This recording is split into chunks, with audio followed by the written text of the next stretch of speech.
So let me just share with you US history. Since we are talking about investing in US company, right? Just very interesting. Throughout the history of US, there is this thing called the Great Inflation. So can you imagine that inflation peaked over 10% in 1974? So just imagine that if your annual increment is 3%, then inflation is 10%. Wow, then tell right? Every single year you lose 7%. It's quite dangerous, right? So not only it appeared once, it appeared twice.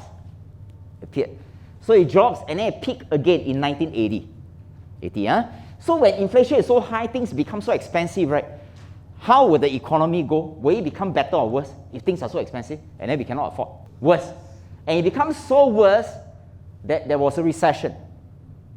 Yep. So high inflation such as this is a bad thing. Hi, this is Cayden. If you want to watch the extended version, click on the YouTube link below. And at the same time, like our page, share with your friends, and I shall see you soon. Goodbye.